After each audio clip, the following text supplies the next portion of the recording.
You're listening to Ka-Pow, the pop culture podcast. Comics, television, movies, and more. If it impacts fan culture, we have something to say about it. And now, your hosts, Jordan, Cliff, and Seth. Hello to everyone out there, and welcome back to another episode of Ka-Pow, the pop culture podcast. My name's Jordan Lowe. I'm Cliff Barnes. Seth. I'm back. What's going down? Cliff's back. I'm back. Guess who's back? Back again. So, yeah. Fresh. So they had to drag you out of Disney with your fingernail, your claw by his at the ear. gate. That's how they drag you out of Disney, by one of your big ears. Yeah. That's why they give you that extra set to wear on your head. Mm-hmm. Yeah, it gets a little harder to come back home every time. Have a glow about you. You seem refreshed. You seem magical. It's pixie dust. That's what it looks like at night. No, yeah, we did 8 days in Walt Disney World. Just me and Alicia and our daughter Carly. She's 14 now. And the older boy, bless his soul, is preparing for his career. College? Carnival. You gotta be proud. Oh, yeah.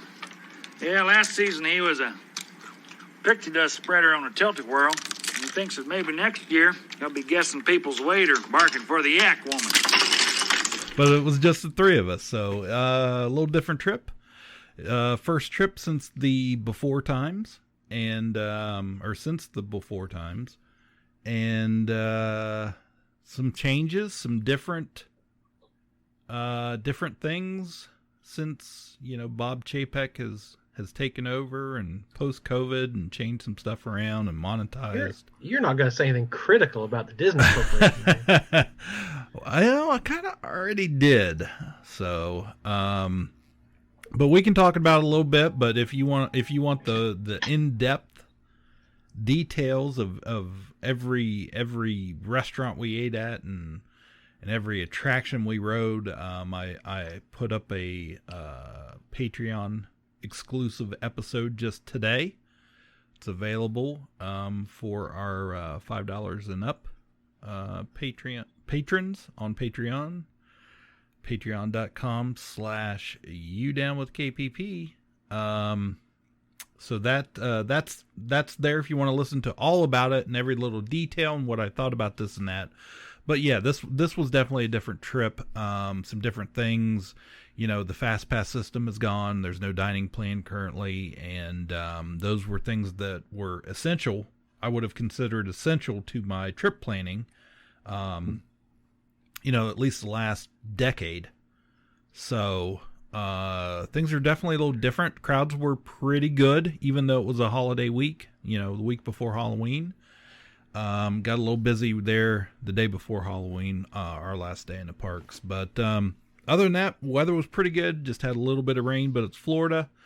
But it wasn't too hot. It was rather pleasant. And I think altogether we did 3 days at Magic Kingdom, 2 days at Epcot, 2 days at Studios, and 1 day at Animal Kingdom. Is how it shook out. So you do have to make park reservations now in advance. You can't just buy a ticket and go to a park anymore. You do have to have a park reservation for that day. And we didn't even do a park hopper this time. So we were just one park per day. That's all we did. We did several days where we went back to the room, kind of took an afternoon break or whatever. Just to, not wear ourselves too thin. But it's the 50th anniversary. October 1st, 1971, the park opened. Disney World is currently celebrating for the next 18 17 months. I'm sorry, 17 months now. They will be celebrating their 50th anniversary. That's not how time works. Yeah, it's it's an 18-month celebration to celebrate a yearly anniversary. Go figure that one out. But some pretty cool stuff. For the most part, some stuff that wasn't all, they really hyped up, that wasn't, maybe didn't live up to expectations on some of it, but overall it was really good. Felt really good to be back in the parks, and like I said, it'd been a couple years, which is an extremely long time for my family. So this was a much needed vacation. We had a lot of fun, had a lot of laughs, did a lot of stuff, ate a lot of food. All that. So yeah. Questions? We just listened to that 2-hour breakdown you do on the Patreon. Want all the details. That's it. Hey, there was another 50th anniversary in October, from October 1971, just recently. Really? Yeah. Is that he's struggling. Months? Is that 18 months long as well? Yeah, it's going to be an 18-month celebration. I turned 50. Wow. Holy cow. Do you feel extra magical? I do. I didn't realize till you said that was the same month I was born. That's pretty crazy. I'll tell you another crazy thing from my trip that you guys already saw, but I'll let everybody in. There's a picture of from when you were a kid and with Christy, and you guys have the Cleveland Browns helmets on. And I always noticed in that picture, I've seen that picture. I have no doubt. I've seen that picture a million times, and I never noticed. And you're like, that's all I ever noticed. It's the only thing I ever saw in that picture. Christy's wearing a T-shirt, a very vintage Walt Disney World T-shirt, which got Mickey Mouse on it. Very vintage. And I found that T-shirt.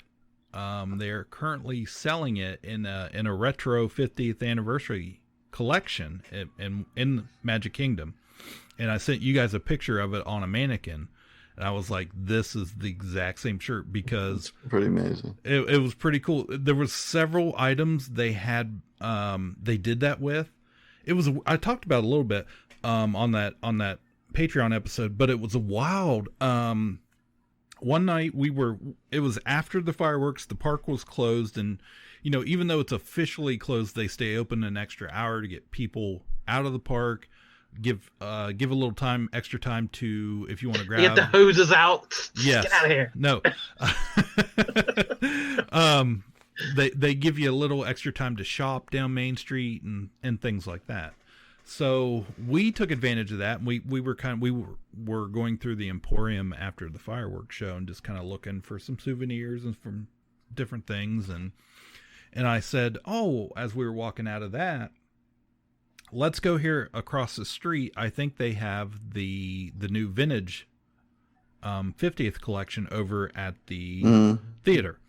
So I walked in there and boom, I was like, there were things I was spotting, like just little items that they have remanufactured for this, that look exactly just like that T-shirt, look exactly like things I had seen in my childhood and completely forgotten about.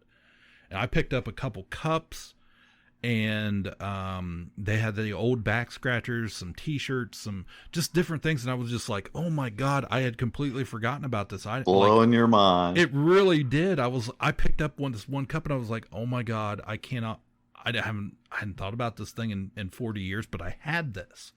So I did pick up. Nostalgia is a powerful drug. It is. And they got me. Behind me here, you guys, you can't see it, but right up here, there is a original coffee cup my grandparents bought in 1982. It's from Epcot, the year it opened, and it has Figment on it. I have possession of that now. It's a fairly rare item, but I saw in that little shop, it's a white glass, kind of like what they would call like milk glass or whatever, for Fenton.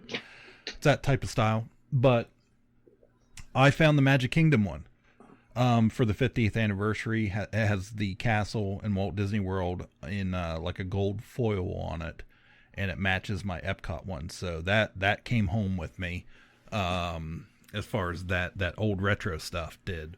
But yeah, it's pretty cool. Pretty cool. So, but it You just got blew. it bad.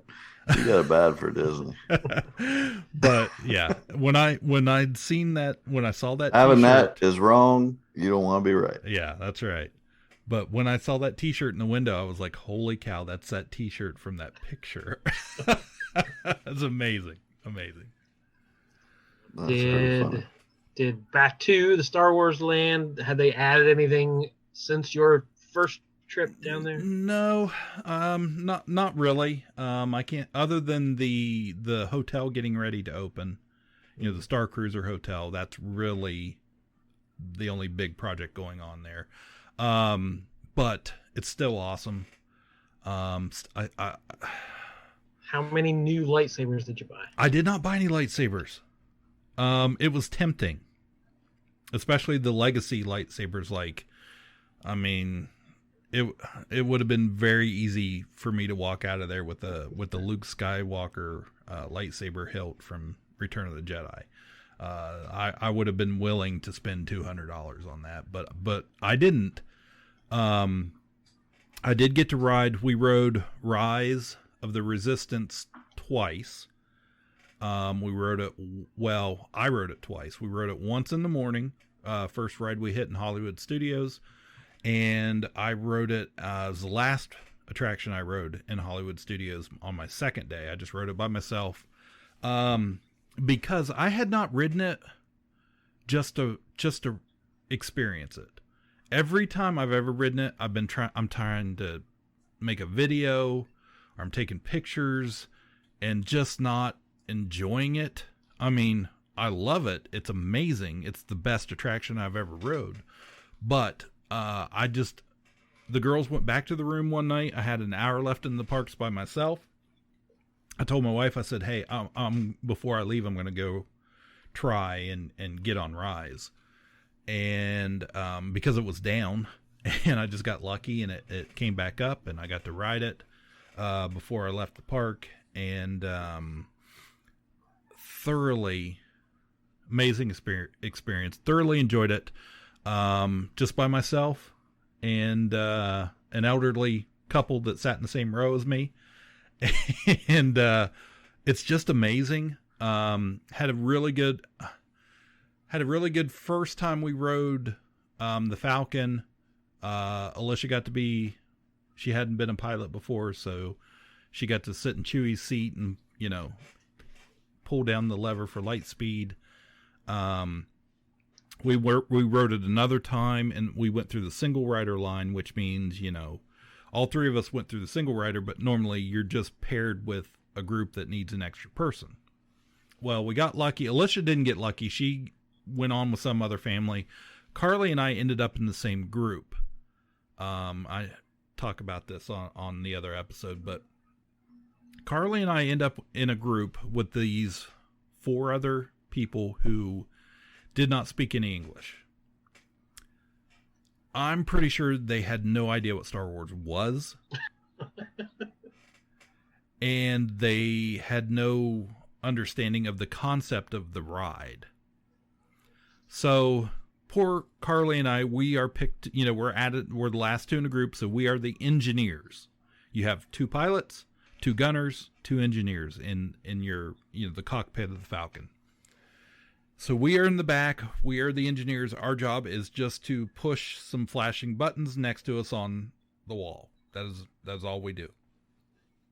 The gunners at least get a more aggressive button pushing because they're firing the weapons. And of course the pilots control, the Falcon. They get to do the fun stuff. Well, the woman who is in the right side pilot in Chewie's seat, she just sits there.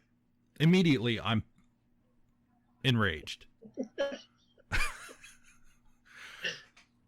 So she's just sitting there, and I'm like, I start yelling. Carly is laughing at me. I'm not aggressively yelling, but I'm like trying to help. Yeah. So I'm like, hey, backseat driving. Yeah. When, if it lights up green, push the button or pull it down or do what you got to do. Move the stick. She just sits there. The co-pilot just sits there. Now, after a couple seconds, he figures out that he's supposed to at least move the stick to control pilot the Falcon. So he's attempting it. The woman just continues to sit there. Light speed hits. I'm screaming. I said, hit it, Chewie. She does nothing. Never says a word. Carly's over there dying. I'm like, hey, if it's blinking, push it. Carly's dying laughing. They continue to sit there. She puts her hand on the stick, just pushes it forward to go downwards, and holds it there the entire ride. We're just crashing into stuff. So I'm just like fed up. I'm like, oh my God, just let me do it. So this is a mutiny. Yeah, seriously. The gunners aren't doing their job. So I am pushing all of my engineering functions and stuff, and I start pushing the buttons of the guy in front of me who's supposed to be, the gunner. So I'm doing both jobs. Carly's over here pushing all her buttons, and the other three of them are just, they just sat there. So I'm back there going, and they don't get my jokes. They don't understand Star Wars, nothing. So that was pretty interesting. Experience I hope I never have to go through again with somebody that doesn't know anything about Star Wars or what they're on or have any concept of what the deal was. So, although to be fair, you do the same thing on the Bugs Life ride. And that's true. The Dumbo, the teacups. Dumbo, you know how to stir a teacup. That's do it right. You're not spinning it right. That's true. So good point. So, but no, it was a really good trip. We did have a lot of fun.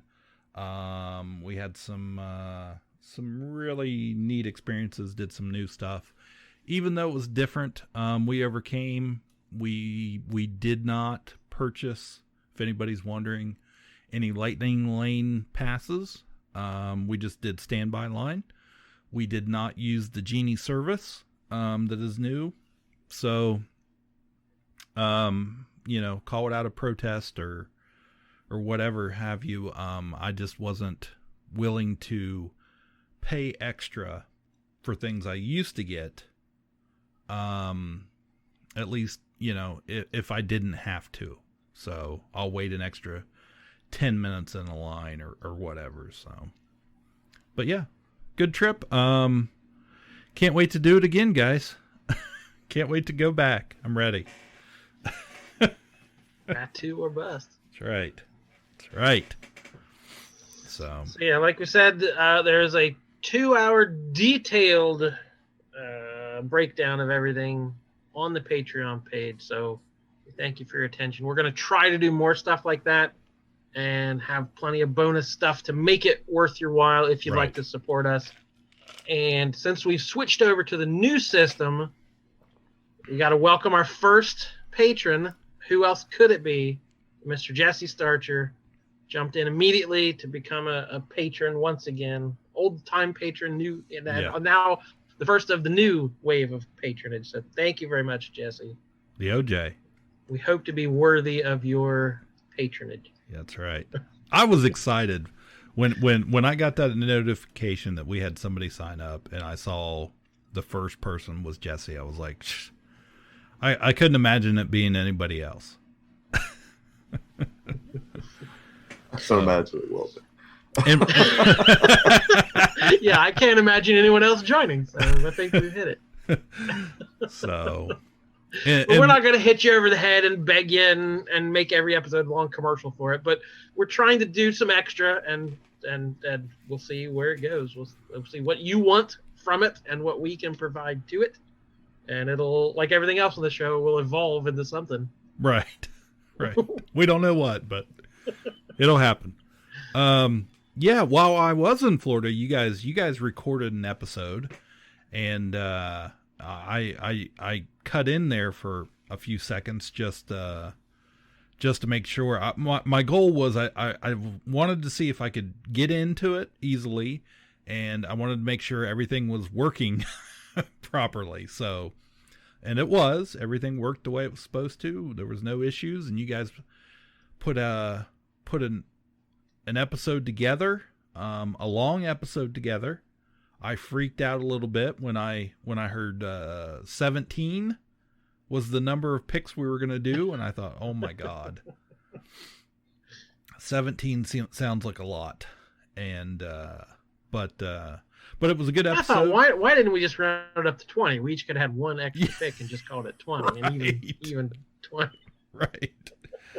So I will say, after listening and editing that episode, my list, had I been present, I think would have been closer to Jordan's, because when I think Western also, I think of all those old 50s and 60s movies, or even before that, even the black and whites, just because that's what my dad watched, that's what my grandfather watched, and that's just what comes to mind. However, I definitely would have had Three Amigos on the list. I was pretty safe in guessing that. Good call. And I can't believe you guys bash Young Guns. That's terrible. It is terrible. It would have definitely been at the top of my list. And I was a little surprised how modern it was on your picks for the most part. But I love The Searchers. It was a great pick. I could have went with Sons of Katie Elder. As far as John Wayne movies go, nobody mentioned. You did mention Dances with Wolves briefly. I was a little surprised it wasn't on anybody's list. That's a bad movie. That's one I haven't seen in a really long time. But I just remember all the. Well, a double date to Dances with Wolves and you and a wolf. Yes, me and a wolf. I just remember I really made my friend laugh. We were sitting in the theater, and the guy, there's some line where like somebody says, "I must tell 10 bears," which was some Indian's name, and I was leaned over. I was like, "First, you got to find 10 bears." So I was a little surprised by that. There was no American Tell 5 Goes West, guys. I mean, come on. No honorable mention for that. City Slickers, guys. That's not a freaking. I guess it's a Western, but it didn't need to be on that. Maybe it'll make the baseball movie list. Okay. And I definitely would have on my list. I definitely would have had the Apple Dumpling Gang, Disney classic, Don Knotts, and Tim Conway, and the guy that played the Hulk. Yeah, that guy. Yeah. So, little surprised you left some of those out, but Bill Bixby. That's what it is. Bill Bixby. I wanted to say Bruce Boxleitner, but I knew that wasn't right. Scarecrow. So yeah, but it was a really good episode. Thanks for Jared for filling in and working on that and making a good show. So yeah, I was really happy with what we ended up with. So if that one scared you away, you hadn't listened to it because it was long, or you're not a Western fan, like I was still happy with what we ended up with. So I think it's worth a listen. And some movies like I hadn't seen in a long time, or maybe even hadn't seen at all. Like it's a good reminder. And now once we do these lists, then I start seeing this stuff. Like I've seen all these movies pop up on cable in the week since, and I want to rewatch all of these like after we've talked about them. So I think that's our public service to you, is like reminding you that there's some excellent movies out there to get to. Speaking of movies, we could talk about some other movies. Save Martha! Puny God. I'm just a kid from Brooklyn. I'm Batman. Kneel before Zod! On the roof! Said it yourself, bitch. We're the Guardians of the Galaxy. So what's it gonna be, huh? Long sullen silence? Or mean comment? Go on. You got me in a box here. Yeah. What's new in the movie universe? I watched Eternals today. It's opening day. As we record, it has just opened, and not blowing the doors off. Not getting great reviews. I'm not hearing a lot of positive buzz for it, but yeah, most reviews I saw this week from critics were, like, it's and then it got bombed by the schmucks online. They didn't like it because apparently there's a gay scene in the movie, so they had to go try to crush it on Rotten Tomatoes. Clutch those pearls. They had to go on there and review a movie they hadn't seen and try to trash it. So that knocked the Rotten Tomatoes score down like I care. And I went with my son today and went and saw it. So I'll give you my non-spoilery take. You saw previews, I'm sure, right? I actually watched. I mentioned this. I watched about a 10-minute preview they were playing at Hollywood. Yeah, Studios. You really saw the hell out of it. So you saw a lot. Yeah. So what preview? I don't want to say anything if you didn't see any. I'm sure I saw the first trailer, but I haven't paid any attention since. Yeah. I try not to read as much. Right. So. I'm not spoiling anything. But I have dug out all the Eternals comics I have, and I've been trying to read some stuff before I watch it to have some sense of what these characters are, because it's something I have very little familiar with. Prepared by listening to Jesse Starcher and some dude talk about the Neil Gaiman series on Source Material. It's laying on my nightstand right now. I'm going to read that this week. It was a excellent little update. I hadn't read that in forever, and what they thought of that. So check that out if you want a little refresher before you watch the movie. But the basic plot is. Don't even say anything. What? Really, I didn't know any of this, and I was happy about it. Okay, all right. Okay, seriously, I specifically did not want to know plot before I watched it, and you don't need to know it. You didn't watch any of the previews at all? I watched like the first trailer, like Jordan said, and then after I watched the movie tonight, I watched the final trailer and was super glad I had not watched the final trailer. Okay. Because they tell you stuff I did not know going into the movie. So anyway, so I always try to avoid the last week of trailers because they just show you everything. Anyway, I would say Gemma Chan is a beautiful woman. Wow. It makes, I honestly didn't even know who was playing who at all. She plays Cersei? Yeah, but I didn't even know that going into it. Like, I had nothing. But I started remembering all these. That's true. Like, this is probably the least I know about any Marvel movie. Yeah. Normally, I'm barraged with it, and you've seen all the costumes through the action figures that have leaked. Like, even if you're not actively looking for it, like, this stuff just reaches you. But this movie, I literally know nothing about. So, what I would say is that's a cool way to go into it, because it was fun to learn about these characters, and it helped to have known, had a little history with it.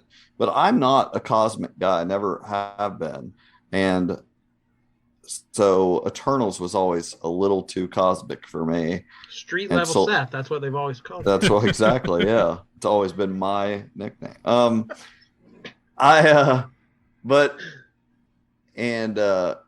Jon Snow's in it. I knew he was going to be in it, and what character he plays, most people know. If you don't, I won't tell you. But so I was excited about that, being, the little foreshadowing that was going on there. But it was just neat to learn about it. Honestly, there's plenty to complain about as far as the way the movie looks and how it's got a little bit of that DC feel as far as like Superman-y stuff, and but I liked it. I thought it was good. I thought it was super, like I was worried as much when I would read cosmic stuff when I was younger. It's like I didn't understand what was going on most of the time. Like I can read it now and like slow down and really pay attention, but it was just like I wasn't that interested in it, and I would just kind of breeze through it and never knew what was going on. And this was very digestible and easy to understand. Like anybody is going to be able to understand what's going on in this. That was my worry, that A, the cosmic mumbo jumbo, and B, the size of the cast. Yeah. That they were just going to throw way too much at you, and it would be a big mess. So I'm glad there is one character that's not in the final battle, and for no reason, except that I think they just were like, there's too many people. And I was like, oh, they'll show up at the end. Nope. Like it was just like, we're just not going to have them there because there's too many freaking people. But it was good. It was easy to follow. I thought everybody did a good job, and I think because I'd heard so many meh reviews all week that maybe that helped me, but I really enjoyed it. And the biggest thing is there are two post a mid credits and post credits scene. I had not been spoiled on them. One I could have predicted. The other one I could not have predicted, and it was so my era of comics that I was like, yes. I was really happy with it. Like I was just like, both of them were right in my era of starting to read comics. So I don't know if anybody will have enjoyed it more than me when they had a couple cameos at the end. I was like, yes, this was awesome. So anyway, it was good. I liked it. That's where I'm at. My expectations are so low that I'm hoping to just go in and enjoy it. Like I don't have any expectations for it. The critics have bashed it, so I'm not expecting a masterpiece. So if I can just win and enjoy that's what you should. It's not a masterpiece, but she did a good job of making like these cosmic beings make them feel like people, to like bring it down to earth, and that was good. So I think you'll like it. And you, Seth, were not here during our review of Shang-Chi, so we never really got your feedback. Was that one? Did that one pay off for you too? I like that. I like that as well. I did not like the final battle. I don't. It didn't do it for me, but I did like the movie overall. So yeah, it was good. Good enough. Good enough. So we'll talk more about Eternals after you guys see it. See what you think. Well, I saw Dune. Did you finish Dune? You said you weren't feeling it. Yeah, I watched it all in one sitting, but yeah, that first half, they got me in the first half, as I believe, as the man said. Like I was just not into it. I liked it more the longer it went on, and the stuff out in the desert got my interest more excited. But yeah, I think we talked before that I'm just not. That's not my wheelhouse. The ancient bloodlines and medieval sort of hierarchies and epic fantasy is just not my cup of tea. So it's already a little bit difficult for me going in to get hyped about it. So I thought that it was really well made, like the effects, the grandeur of it, the scale of it, the scope of it. I was really impressed with the look. I liked all the actors. It wasn't my. It's hardcore. Not my kind of sci-fi. Yeah, it's hardcore fantasy sci-fi, and I mean they did it great, but it's kind of. I mean it's pretty easy to follow. Also, that's why I thought but it was just it's pretty. It lacks a little bit of heart. It misses catching some of that from the book, but it's so well done. Otherwise, it's just very. It's got a lot of rough edges as far as I watched it on hard TV. Sci-fi. Yeah, I watched it on TV in my living room, and if the theater experience may have wrapped me up, it was a spectacle. Yeah, yeah. I went and saw it at the theater just because and it was worth it. I was glad I did, but I rewatched it at home with subtitles on to catch everything they were saying, and I'd read the book. The only thing I want to go, I could talk about it a lot. That's why I read the book. I mean, there's a lot of comparisons I can make, but the main thing I want to say, because I've heard a lot of people talking about the Chosen One thing, and first off, this is the blueprint. Like all these fantasy books and Star Wars and Wheel of Time and everything, comes from this. This is $6 million man. All of these things. Dune is the blueprint, and so first you should make another video. Yeah. Yes. Yeah. Yes. So if people, want to complain like, oh, we've seen this before, well, this was where they got it. Yeah. Secondly, it's not what you think it is. Like everyone wants to say, like, oh, this guy is supposedly the, Timothy Chalamet's character, Paul Atreides, is like he's the chosen one. He's going to have all the power, and everybody, all the prophecies are about him, and da da da da. But they're not paying attention, and they haven't seen the second half of this or where it goes. But they do lean on this in the movie. They make a lot of comments. He does. His character in particular points out that's not prophecy. That's propaganda. He blamed, those people put that out there, and it's a more nuanced story than what people took from it. From what I'm seeing in the reviews, I'm like, no, it's not the Chosen One. They tell you right off that propaganda was put out there. That doesn't mean it's true. He even says they're not, they're saying what you guys told them, So anyway, it's a little more nuanced. Yeah, that's been one of the complaints I've heard of, like the whole quote unquote white savior narrative. Yeah, it's a handsome young white guy has to come and save these native people, like that kind of idea. But I always assumed there was more to it, that it was more of almost a critique of that, or a playing off your expectations of that narrative to do something different. Yeah, that's all kind of Arthurian legend stuff, but I remember watching the original Dune movie from the 80s and never understanding it.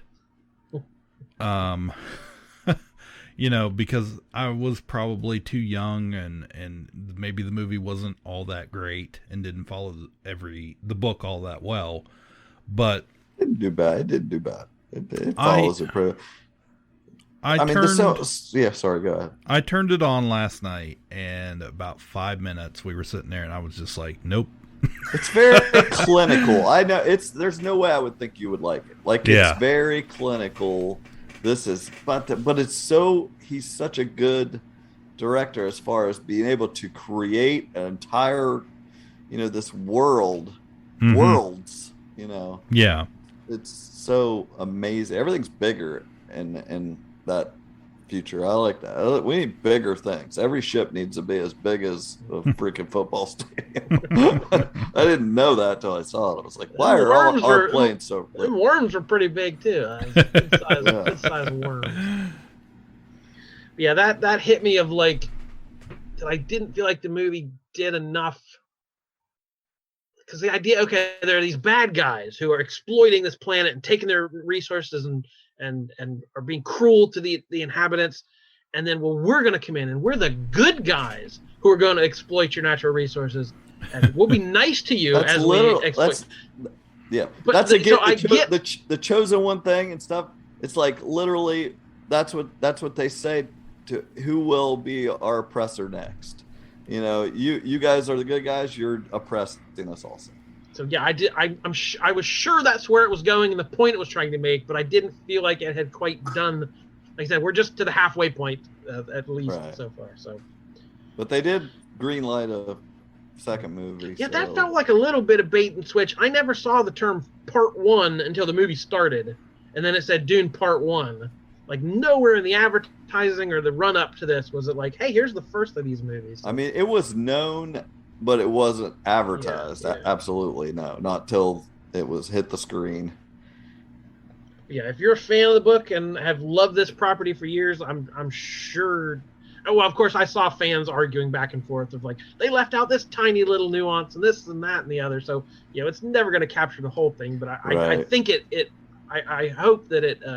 I see there are like a couple things, but man, that's the kind of stuff that you would only be able to fit into a TV series. Movies you can only have so much time. I thought it was good. Actually, my brother Justin pointed out there was the scene. He was annoyed they left out the dinner scene. End. Oh no. The end battle. I won't explain the whole thing, but what happens, and he sheds a tear.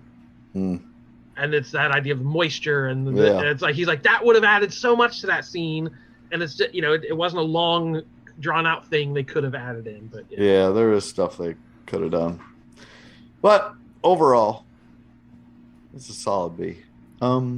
What else? We went and saw a movie. Yeah, we made a road trip. What? Cliff's not the only one that goes places. Yes, we drove through a monsoon. Yeah. And Halloween weekend in Athens.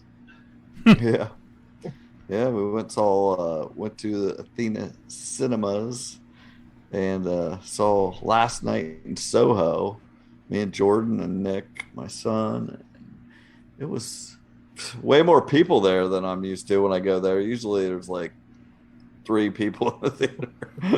And they were all very tall. Yes. They were all very tall. Sitting right in front of us. So this is Edgar Wright. So, the guy who made Shaun of the Dead and Hot Fuzz and all these hilarious, amazing genre movies. It's still a genre movie, but it's not that sort of thing. It's a more straight up sort of. I feel like it was marketed as a thriller, like a psychological drama, but it almost skewed straight to horror. Like it was, I would more classify it as a horror movie, I think. Yeah. I've been thinking about it all week. Like, not all the time, just like off and on thinking what I thought of it. Honestly, the last third of the movie got confusing as it was like such a jumble. I feel like there's just like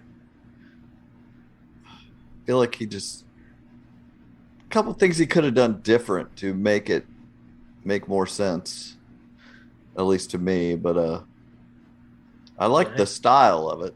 Oh yeah. He always has a great soundtrack. He has a great visual eye.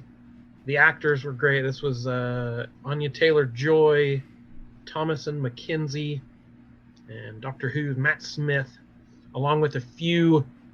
Because the idea is it's a young girl from the, country bumpkin moves to London to go to fashion school, and she has been obsessed with the London in the 1960s, and that mystique of swinging London, like that. There's a whole aura of that time period. So he also casts Terrence Stamp and Diana Rigg and a few other actresses who were in movies at that time, who were part of that mystique and that cool 60s vibe as now older versions of themselves. So that's a nice bit of stunt casting in that direction. But yeah, it's the first half and the build up was super strong. I feel like the third act kind of dropped the ball a little bit, and I don't know if it zigged when it should have zagged, or did something that didn't quite pay off. But it didn't make me dislike the movie, but there was just I don't know, it didn't end with a great flourish, I guess.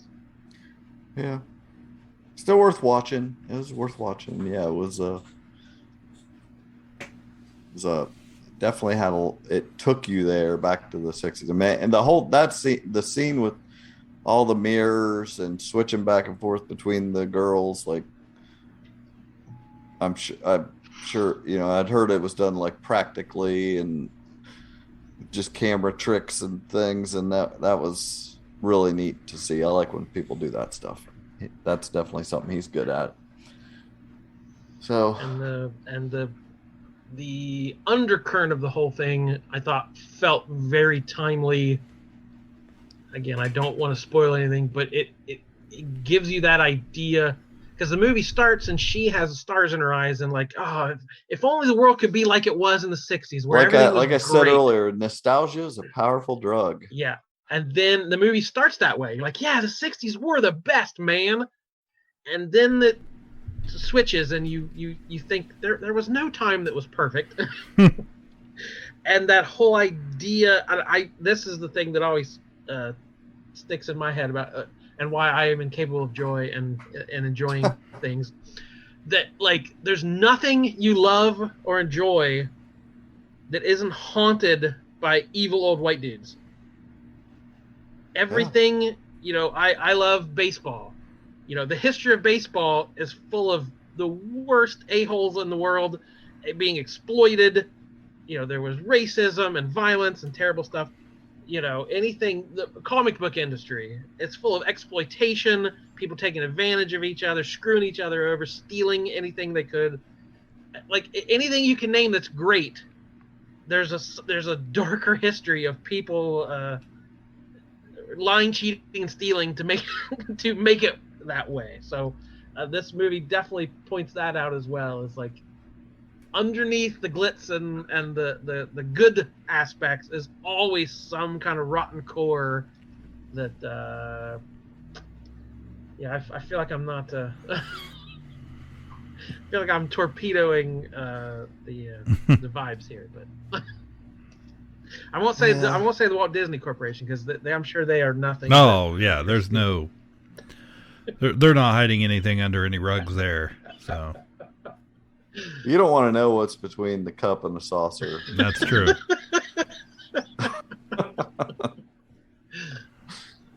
Oh. So a feel-good family movie for you. Oh, I saw the new James Bond movie too. Ooh. I watched a lot of movies this month. So what was it was the 5th Daniel Craig as Bond, his final Bond movie, and I don't think you guys are Bond people, are you? Mm-mm. I was for a time when I was younger. I really loved the old ones and watched all the classics. It's funny when we talked about westerns. I was talking about sitting on Saturday afternoon eating peanuts watching a western. I was like, that's what we were, either watching a western or we were watching a James Bond movie. You know, one of the old Roger Moores or Sean Connerys. Like, that's what you did, because there was nothing else. But I've always liked Bond. I prefer Mission Impossible, but I like all the gadgets and the stuff. And this just became more of an overarching story, more serialized of a thing with him. It definitely had, with Casino Royale it was about the same time, just after the Bourne franchise started. So it was all about running through walls and, being a more hands-on, shaky cam Bond. And that's probably the best one, is Casino Royale of his. But then it got kind of sloppy in there. And then here at the end, they're trying to tie everything together and of his story to give it the feels, to not make it a standalone like most Bonds. But I really liked it. I rewatched Spectre, which the 4th one, because it goes Casino Royale, Quantum of Solace, which sucks, Skyfall was pretty good, then Spectre is fine, and then this, No Time to Die. But I rewatched Spectre, and I would recommend it if you wanted to go into this one and enjoy it more, really remember everything. But I thought this was really good, and I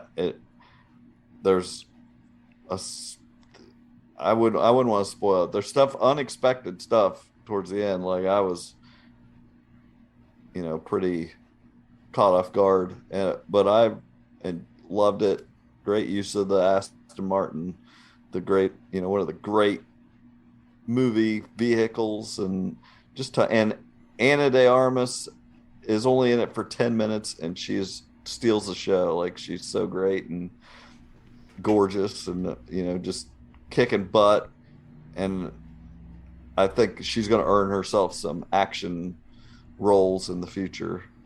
So it was good. If you like Bond, it was one of the good ones, I think. That scares me away. That you have to add continuity to everything.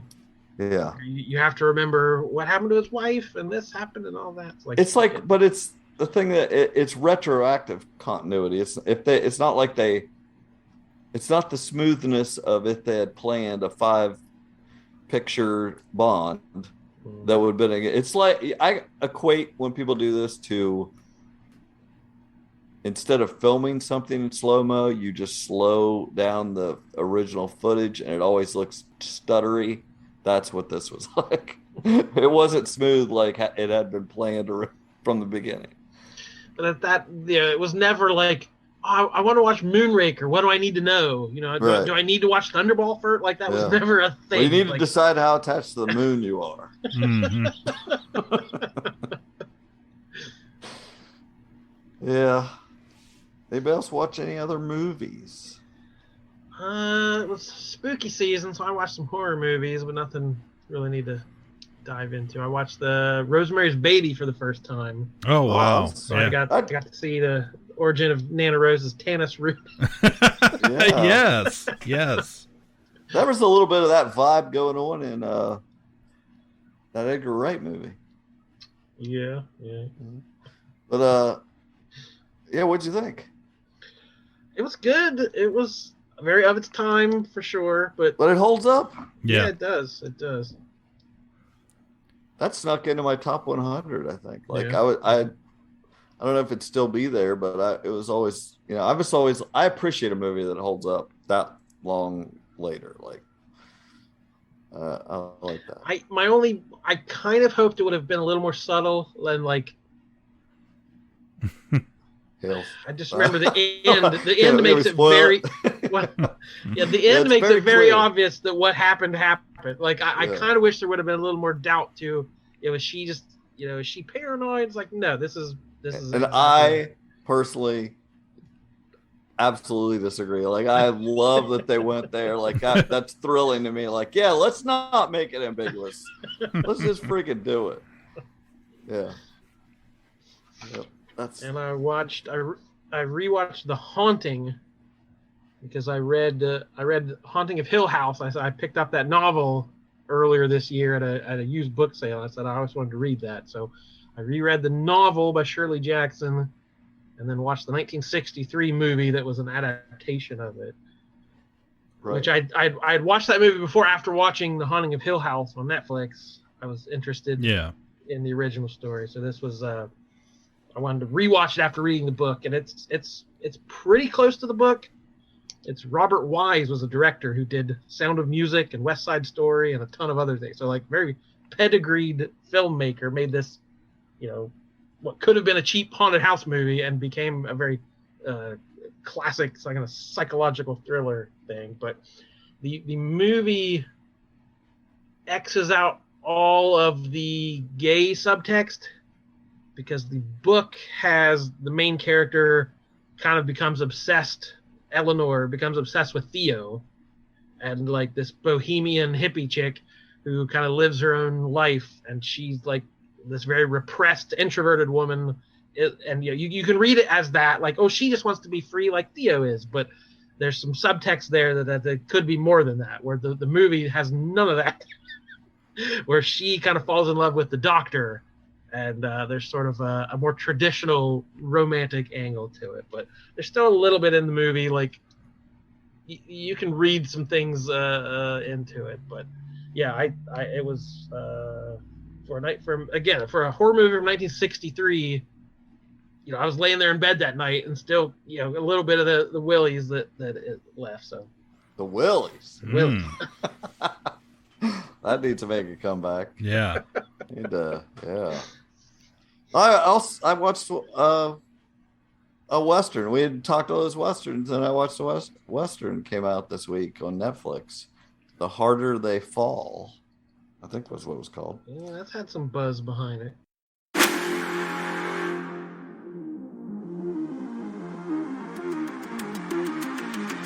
Open it.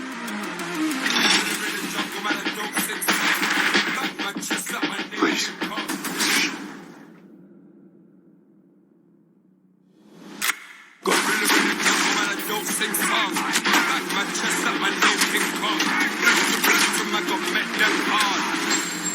Rufus Buck?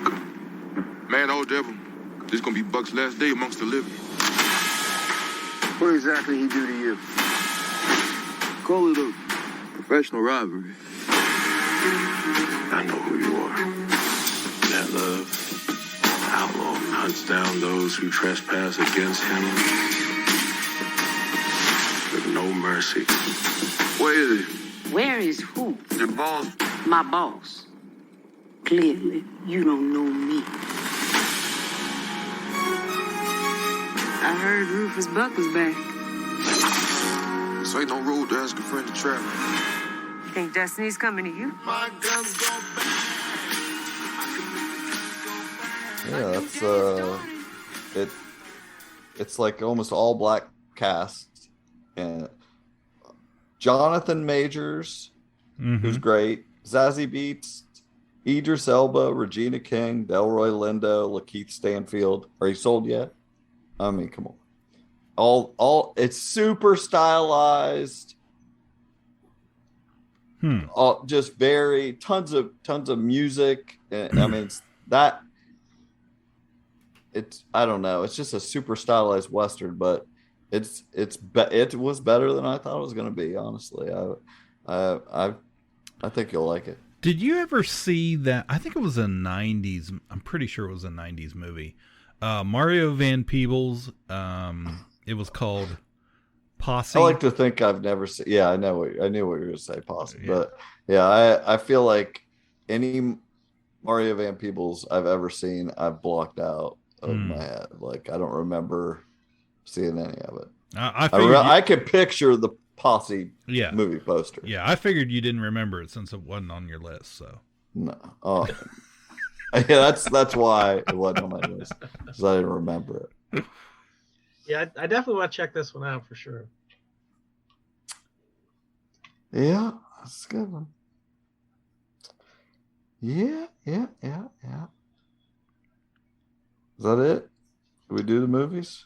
Yeah, that's probably about an hour. But this is super old news. But did anyone have any thoughts about anything from DC Fandome? That was from a while back. We got. I can run down real quick. We got remind me. Full trailer for the Batman, which again looked very stylish, pretty cool. We got a trailer for Peacemaker on HBO Max. Yeah. I'm definitely going to check that show out when it comes out. We had just watched. I'm very unprepared tonight. We watched a movie with John Cena in it not too long ago. That was not the Suicide Squad, but it was like it was a comedy. He plays him in this. He has a wife that was running to another couple on vacation, and they kind of play these crazy characters. But it just reminded me when I saw the preview of Peacemaker, it reminded me of that movie. It was something Vacation or something. Vacation Friends or something. Yeah, Vacation Friends. Yes, that's what it was. So, but I'll check it out. We got the trailer for the first trailer or teaser trailer for Black Adam there too. So, which The Rock for a very light movie that Shazam was, this looked much the opposite. darker. The opposite.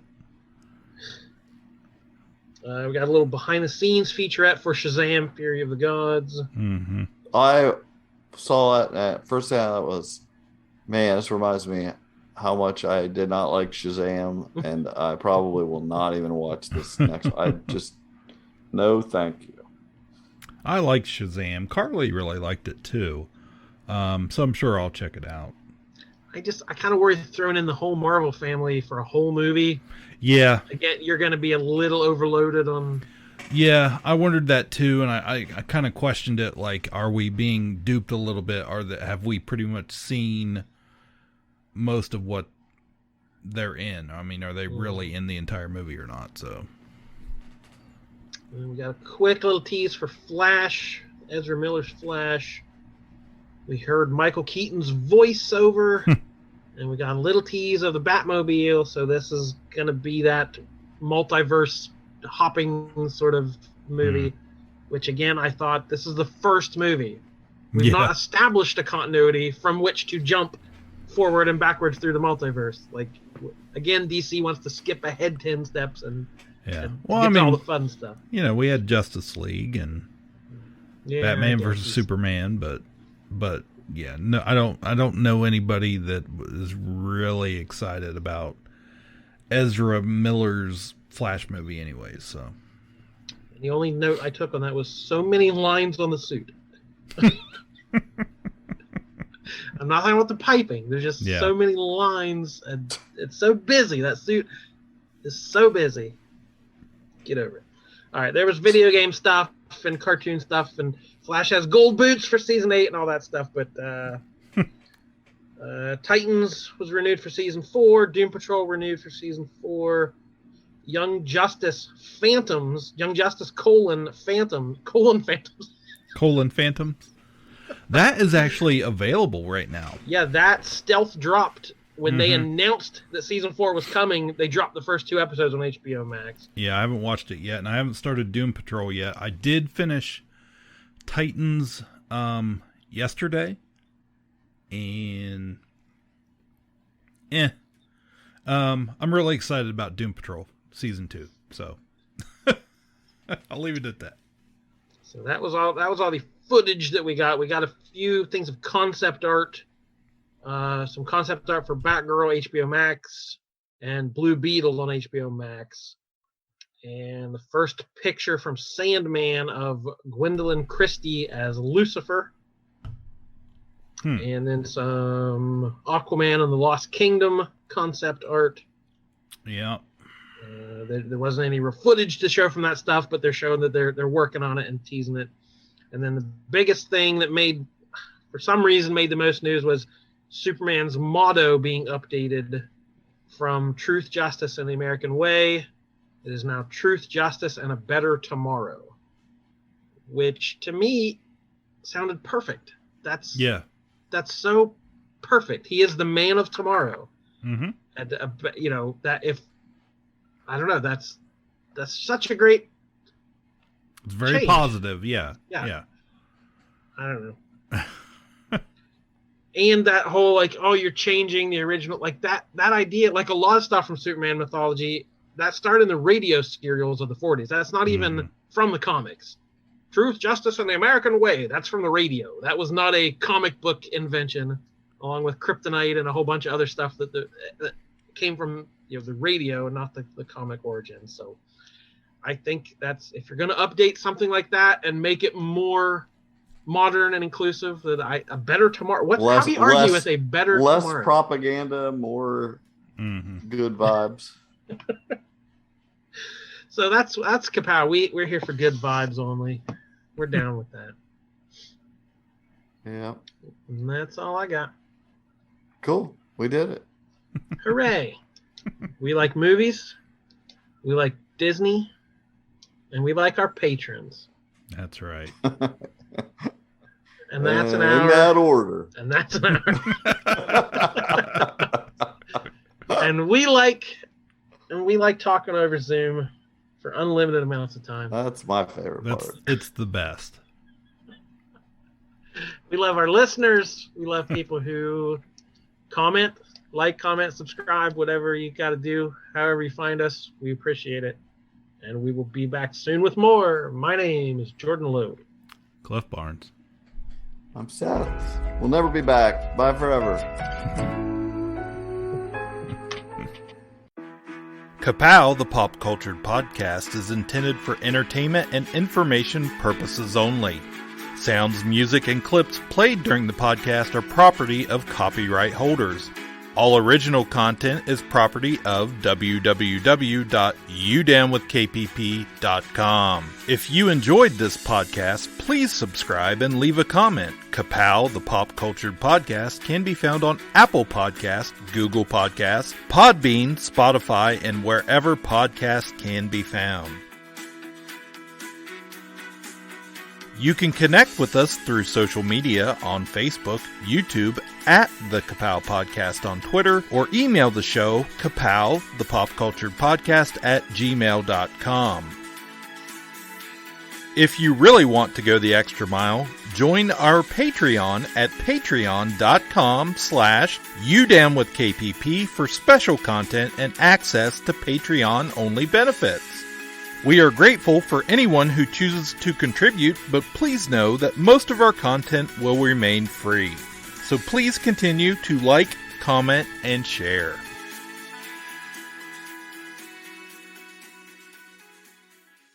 Yeah. I understand, like, my broke ass ain't paying for it. It's